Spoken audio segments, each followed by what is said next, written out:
President Kagame, I see you, and it's great to see you again as well. We've got a very full room here. We've got a lot of folks online. And I think our challenge today is to get an understanding of the way the world looks from your perspective. There are a lot of people in America, there are a lot of people in Europe, there are a lot of places in other parts of the world who think they know what your perspective should be. But I'd like to kind of start out and understand what Paul Kagame's dashboard looks like. You know, what are the serious priorities as you look at them and see at them from your perspective? What kept you up late at last night? Mr. President. Thank you, Steve. I'm happy to join you today for this conversation. First, let me thank the government of Qatar and the Sofan Center for the invitation. Let me respond to your question in terms of I've selected both health and security. These are challenges that no country can address on its own, whether in Africa, the Middle East, or anywhere. That's why I chose to answer your question using these two. Insecurity is caused by shortfalls in governance. Sometimes insecurity takes especially dangerous forms such as terrorism or even genocide, as was the case in Rwanda. It crosses borders and affects neighbors and entire regions.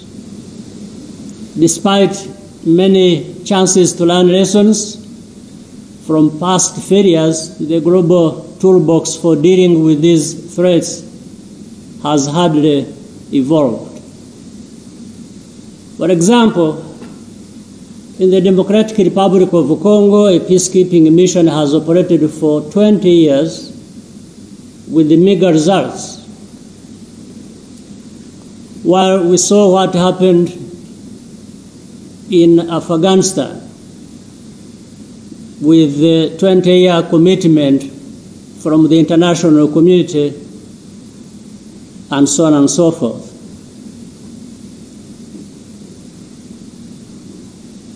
The efforts in the Sahel region to contain armed groups have also not yet managed to transform the security landscape. The point is not to cast blame, but at a minimum, we can say that something is very wrong in terms of how cross-border security threats are dealt with. It is not from lack of engagement or lack of money.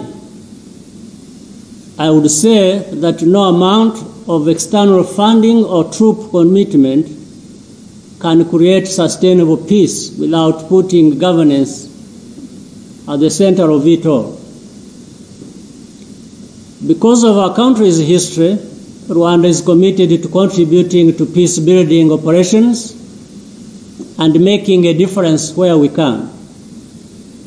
We have done so multilaterally through the United Nations or the African Union, such as in the Central African Republic or in Sudan and South Sudan. In fact, Rwanda has been among the top 5 UN troop contributing countries for several years now. Lately, we have responded to a bilateral appeal from the government of Mozambique to combat the radical insurgency in Cabo Delgado. External forces can create the safety and the political space for new forms of consensus-based leadership within a society to gain the upper hand, but it can't be forced or imposed. Thank you very much, President Kagame. I want to get to the issue of health security, but later in our discussion, I know that you have commented a lot about the importance of Rwanda, in particular, having an independent biopharmaceutical industry capacity. You've moved forward proactively to build that industry, and we'd love to talk to you about that. But you mentioned the Congo, you mentioned Central African Republic, you talked about Mozambique and the request from the government there to to you and to the government of Rwanda to send forces. My understanding is you sent 1,000 men and women in to fight the insurgency inside Mozambique. But you also gave a speech the other day and said there's an expiration date, that had to end, that you weren't interested in occupying and deploying forces over a long period of time. And you seem to be saying that that was a different model than the deployment models of other countries in these situations. What did you mean? Well, what I meant is simple. First, Rwanda has deployed in many parts of the world under the UN, under the AU, and again bilaterally. But we have found that, for example, in the case of Mozambique, where we deployed bilaterally, working with the government and having the government of Mozambique invite us and many others, like they invited the SADC countries, that is the southern region, and neighbors of Mozambique to come and help. So Rwanda went there on the grounds that this was bilateral and an invitation from a friendly country that wanted such a help urgently. So we did respond. In fact, we deployed more than 1,000 troops. We have close to 2,000 in actual fact, but troops, military troops, and the police as well. And what I want you to understand here, for example, to begin with, this was done quickly.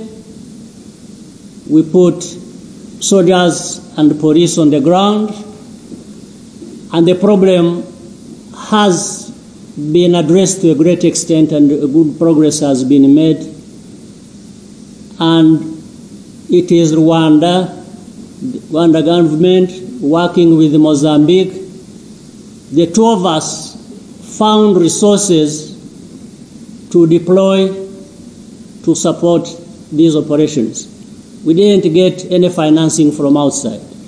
So what this means is that even just bilaterally between two countries committed to dealing with the problem in Africa, that can be done faster, more effectively, as we have seen already. While other models, by now, if we had, for example, to wait until plans are put in place, mobilization is done, then, using the usual format that is used, we probably could still be waiting by now and not sure when we get started. Now, having answered that part of the question, the other part is, of course, between Rwanda and Mozambique and what we have achieved. At the same time, we are looking at the root cause of the problem and therefore what needs to be fixed, and mainly it's going to be fixed by the government of Mozambique, for example. And that will be in response to the governance issues, to the security matters that arose from that, and so on and so forth, by also capacitating the actual government institutions, including maybe training and accompanying the forces of Mozambique to eventually deal with their own problems on their own without having to always need support from outside. And all this, therefore, is what added to me saying that, first of all, Rwanda or any other country that would be helping or another regional force should not be on the ground forever. They should be working with the country to deal with the problem for as long as that support is necessary, but leading to the country being able to stand on its own. This is the real thing we are talking about.